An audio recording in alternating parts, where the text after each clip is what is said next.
Thank you. Perfect. Listen, I wanted to start by saying just how happy I am to be here on stage in Singapore. 3 years ago, I came out here on an exploratory mission to see what I could do in the region.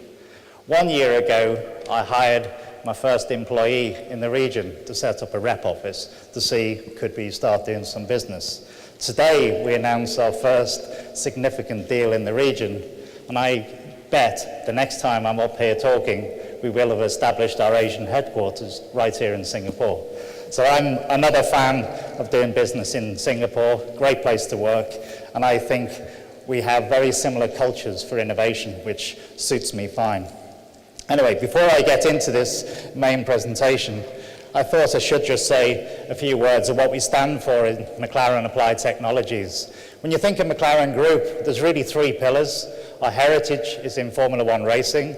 We have a 50-year history at that. Our first diversification was in the supercar business. You may have seen some of those cars on the streets of Singapore. And the next big thing in McClaren is what I'm about to talk about. We're basically setting up a new pillar around technologies. It's a business that has the ambition to drive breakthroughs in performance through the use of advanced technology and design. And the sort of people we seek to work with are people who are visionaries and pioneers who share that ambition. They don't just want incremental improvement, they literally want to change the game about the business that they operate in. How we work is we're very selective about the partners that we work with because we want to stand apart from the crowd. So what we do, we pick partners, we co-develop solutions, and then we go to market together. So we invest in our own success, and our partners have realized through success through working with us in that way. Our focus could be distilled into 3 core areas. And the title of this conference suggests design is right at the starting point. It's probably the most significant element of any solution. So we pride ourselves in high performance design, in structures that will be ultra lightweight performance structures.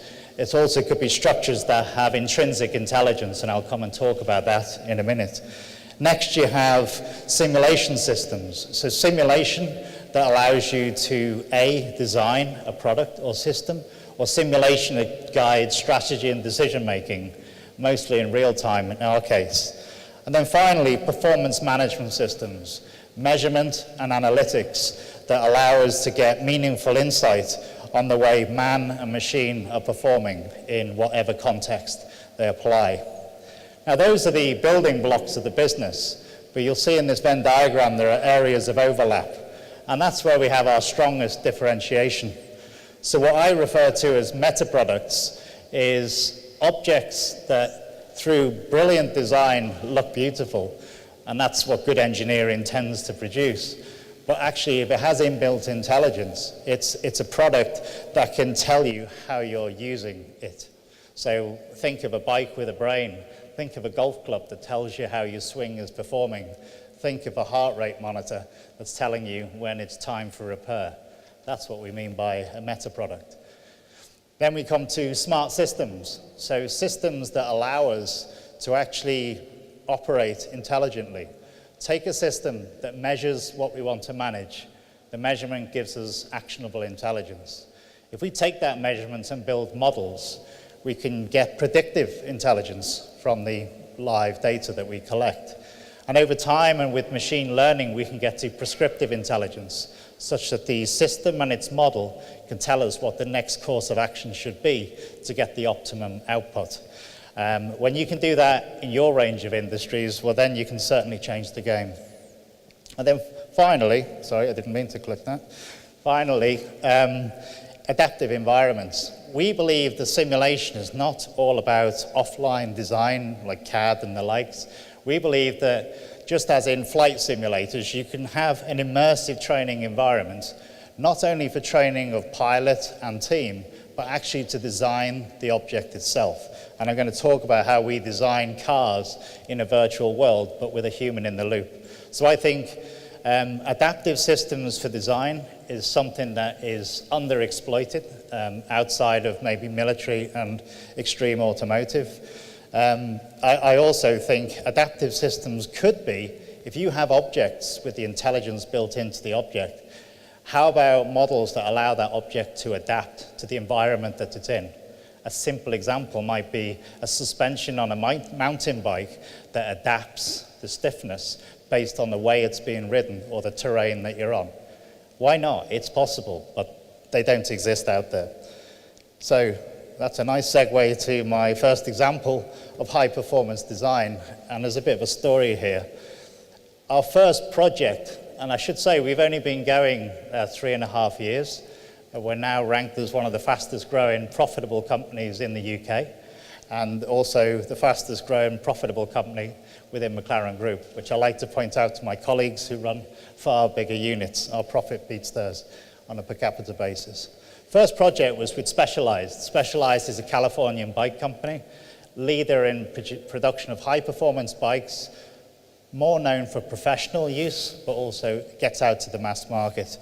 The question posed was, could we take weight out of the structure without compromising stiffness, which any engineers out there will know is a compromise. What we did, we actually changed the question, turned it round on them and said, how do you know if you make a change, what the impact will be on performance? And then we took them from what looked like a consulting engagement to changing the way they go about design altogether. We're now in a long-term, strategic, exclusive relationship with Specialized to design most of their top-of-the-range products in cycling. So what we did, we took an approach that I call data-driven design. We instrumented the bike. We analyzed how it behaved on different surfaces, and how it was modified by the rider. The rider is a damper in this case. Then we build up a model of how the bike and the system, surface plus rider, behave. Then we simulate how to change designs and the output and impact of that output will be on performance in a cycling race. And then we optimize the design. But we use simulation to design the bike, which is a first. Now, the first product we produced and the first attempt as a company we ever made to produce a bike hit 3 of the buttons that we always want to hit as a company. We always aim to be the best at whatever we do, be the first to do what we're doing, or to raise the bar on performance. Well, this bike is still hailed as the world's fastest road bike. It's the best because each time it was ridden in its first year, it won. Mark Cavendish won the UCI World Championship on this bike, which was the first time a British cyclist has done so since 1965. And we also took 20% out of the weight target, which was 15%. So we went higher than the customer actually thought was possible.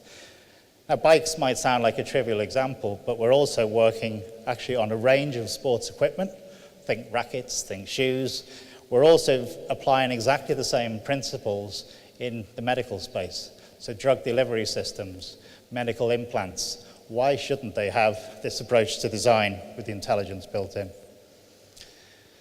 If I was to talk about simulation systems, I wanted to start talking about our heritage in Formula One. We were the first to produce a simulator for the purpose of design of the Formula One car, which is a very complex system. We were actually inspired from military aircraft simulators, so we actually worked with BAE on this design. We were the first in Formula One. We now supply half the grid with simulation technology.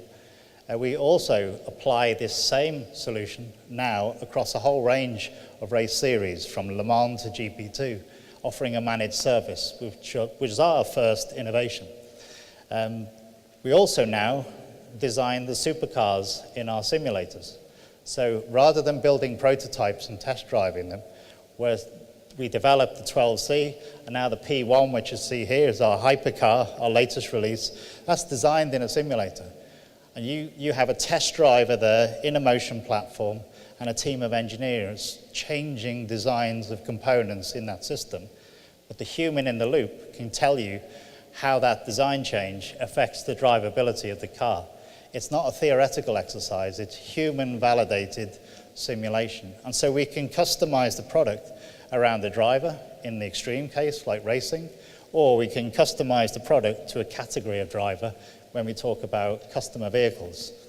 Now, this isn't only justified for supercars. This is equally justified for passenger cars. And I bet that within the next year, we'll be announcing work we're doing in the passenger car space. Why spend hundreds of millions driving prototypes when you could de-risk the whole process and work in a simulator? Other areas where we are active, and it will surprise you, is in medical simulation. We're using the same philosophy of immersive training to test out expertise of professionals for surgical procedures. So surgical simulation, we think, is a massive growth opportunity, certainly massive savings opportunity, and it's not really about the technology at all. It's about the mindset and the culture, because I believe those two is what gives innovative results. It's not a pure talk about technology. Okay, so I see 5 fingers up back there, so I've got 5 minutes. I've got 2 slides, so I'm okay. So this next slide, it gives me great pride to talk about performance management systems, the final area in our Venn diagram. The picture you see is actually one of I/O data centers. This is an absolute pioneer in the efficient operation of data centers, which, for those of you who don't know, consume 2% of the world's energy today. And the estimates vary, but in the next 10 years, it could be anywhere between 10 and 20% of the world's energy consumption. So all of you who are sending tweets out, you're consuming energy. It goes into the cloud. Somewhere, someone is paying for that. At the moment, it's not you, but it's coming. You heard it first from me. So listen, today we're very proud to announce a strategic partnership with I/O. We're going to work with them to optimize the capacity planning, optimize the energy consumption in these data centers, which is vitally important for the sustainability of our future. And we'll be using systems that I've just described that measure what we want to manage, build models in real time, anticipate capacity demand, then optimize both capacity to expected consumption. This is vitally important. So much for machine management. What about us humans? Because this process can equally be applied to us. The technology is there for us to do self-tracking. The technology is there for us to essentially monitor our vital signs and understand how performant we are for maybe a task in the afternoon based on our health in the morning. That's what I call executive performance, which we actually carry out. You could also set up body area networks to help us automate and make more efficient things like clinical trials, things like biotelemetry to get better insight. With real intelligence, how about getting early indicators of a problem prior to having symptoms? That should be our ambition, that should be our vision.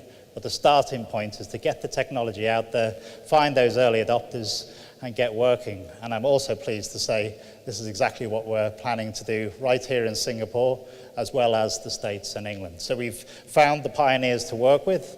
One such pioneer that we work with is right up there, GlaxoSmithKline.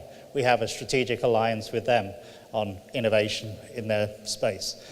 And then finally, you might just say, well, what's the future hold? What's the final frontier? So for me, it's when we get the convergence between those 3 circles.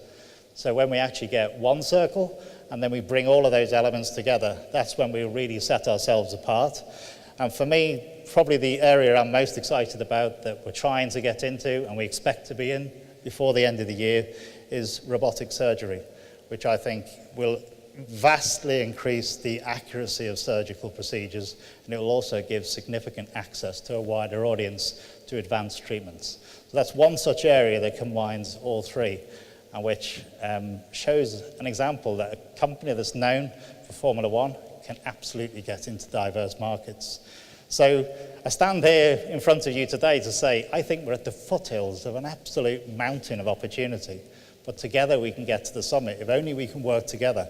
So we're looking today for the pioneers and visionaries out there, and we're also setting up a team here in Singapore, so we're looking for the right talent to work together. You'll see a cross-fertilization of cultures. We'll have local people and McClaren people embedded in the same site, and then our key partners to co-locate and co-develop with us. I think with that, I should wrap up. Thank you. Geoff.